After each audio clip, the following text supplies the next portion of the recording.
অন্তর্বর্তীকালীন সরকারের প্রধান উপদেষ্টাকে লিগেল নোটিশ পাঠিয়েছি যে সদ্য শপথ গ্রহণকৃত দুইজন উপদেষ্টা মোস্তফা সরোয়ার ফারুকী এবং শেখ বশিরউদ্দিনকে পদত্যাগের আহ্বান জানিয়ে আমি প্রধান উপদেষ্টাকে লিগেল নোটিশ পাঠিয়েছি। কেন পাঠালেন? এর কারণ হলো যে বৈষম্যবিরোধী ছাত্র আন্দোলন তথা গণ অভ্যুত্থান, হাজারো ছাত্রের রক্তের বিনিময়ে যে উপদেষ্টা মণ্ডলী, যে সরকার তৈরি হয়েছে, এই সরকারে আমরা কোনো বিতর্কিত কিংবা বিগত ফ্যাসিস্ট আওয়ামী লীগ সরকারের সুবিধাভোগী এমন কোনো ব্যক্তিকে আমরা উপদেষ্টা মণ্ডলীতে দেখতে চাই না। আপনারা দেখেছেন যে ইতিমধ্যেই সোশ্যাল মিডিয়ায় ভাইরাল হয়েছে যে শেখ বশিরউদ্দিনের ভাই আওয়ামী লীগ থেকে 4 বার এমপি হয়েছে, এমনকি ওনার বিরুদ্ধে একটি হত্যা মামলা, বৈষম্য বিরোধী ছাত্র হত্যা মামলা 49 নম্বর আসামি। তো একটি হত্যা মামলার আসামি এবং যার ভাই আওয়ামী লীগের এমপি, উনি কি করে এই ছাত্র জনতার রক্তের বিনিময়ের উপর দাঁড়িয়ে থাকা সরকারের উপদেষ্টা মণ্ডলীর সদস্য হয় তা আমার বোধগম্য না। এবং মোস্তফা সরোয়ার ফারুকীর স্ত্রী তিশা, শেখ মুজিব সিনেমা আপনারা দেখেছেন যে মিডিয়াতে ভাইরাল হয়েছে যে শেখ হাসিনার সাথে এই যে তার ছবি, এমনকি শেখ মুজিবর এই যে পুরো শেখ মুজিবুর রহমান এই যে পুরা তার পরিবারের ছবি। তো এই শুভর প্লট যদি কেড়ে নেওয়া হয় তাহলে তিশার স্বামী ফারুকী কীভাবে উপদেষ্টা মণ্ডলীতে অন্তর্ভুক্ত হয়? এবং আমি মনে করেছি যে সারা বাংলাদেশে 17 বছর একটি ফ্যাসিস্ট স্বৈরাচারকে হঠাতে আমাদের হাজারো ছাত্রের রক্ত দিতে হয়েছে এবং মিনিমাম 30,000 ছাত্র আহত হয়েছে।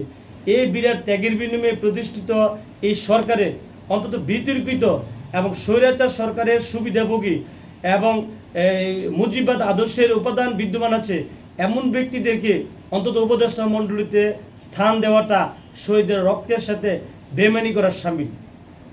এবং আর আমরা চাই যে এই উপদেষ্টা মণ্ডলী হবে একটি বিতর্কিত মুক্ত, এবং যেসব ব্যক্তিরা খুনি হাসিনার স্বৈরাচার হিসেবে যার বিরুদ্ধে একটি হত্যা মামলা আছে, উনি কি করে উপদেষ্টা হয় এবং এই উপদেষ্টা মণ্ডলীর সদস্য হয় তা আমাদের বোধগম্য আসে না। আমরা তীব্র নিন্দা এবং প্রতিবাদ জানাচ্ছি। অবিলম্বে 3 দিনের মধ্যে তাদের পদত্যাগ কার্যকরের জন্য আহ্বান জানাচ্ছি।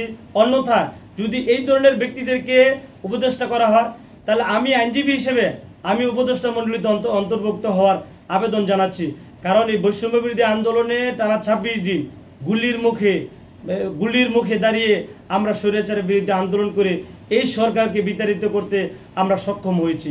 এমনকি এই 17টি বছর ধরে আমরা স্বৈরাচারের সাথে লড়ছি, হামলা মামলা নির্যাতন নিপীড়ন সহ্য করে রাজপথে আমরা এই স্বৈরাচারকে আন্দোলন করে বিতাড়িত করতে আমরা সক্ষম হয়েছি।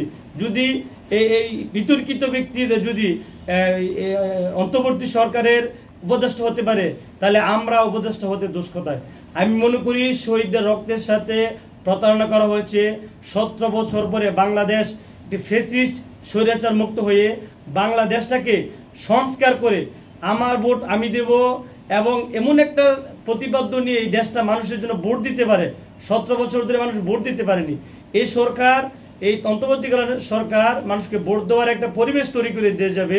এই সরকারটা হবে সকলের পছন্দ এবং প্রশ্নহীন, বিতর্কহীন। তো এমন সুন্দর শহীদের রক্তের উপর দাঁড়িয়ে থাকে একটি সরকারে যদি এমন ফ্যাসিস্ট সরকারের উপাদান বিদ্যমান এবং ফ্যাসিস্ট সরকারের সুবিধাভোগী ব্যক্তিরা যদি উপদেষ্টা মণ্ডলীতে ঠাঁই পায় তাহলে আমরা এই আন্দোলনকারী হিসেবে আমরা খুব হতাশা প্রকাশ করছি।